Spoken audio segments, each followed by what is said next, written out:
This is the rear reflectors of the lower part of the back bumper from my Sirocco, and I'm just going to give them a tint. I just don't see the relevance in them being red. It's not as if my backlights aren't bright enough.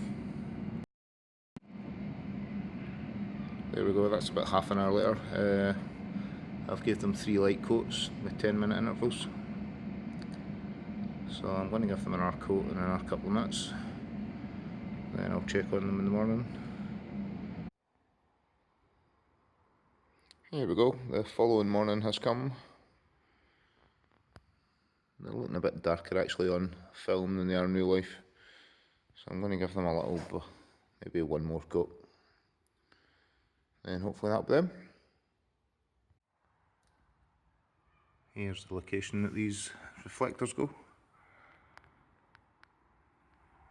There's like red clips, 2 in the back of each. You just stick your hand up behind the bumper, squeeze these together and push them outwards. So I'll just fire these on now.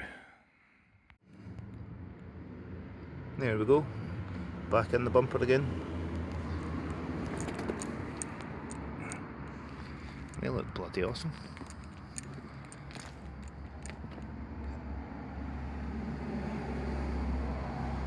Yeah, pleased with that.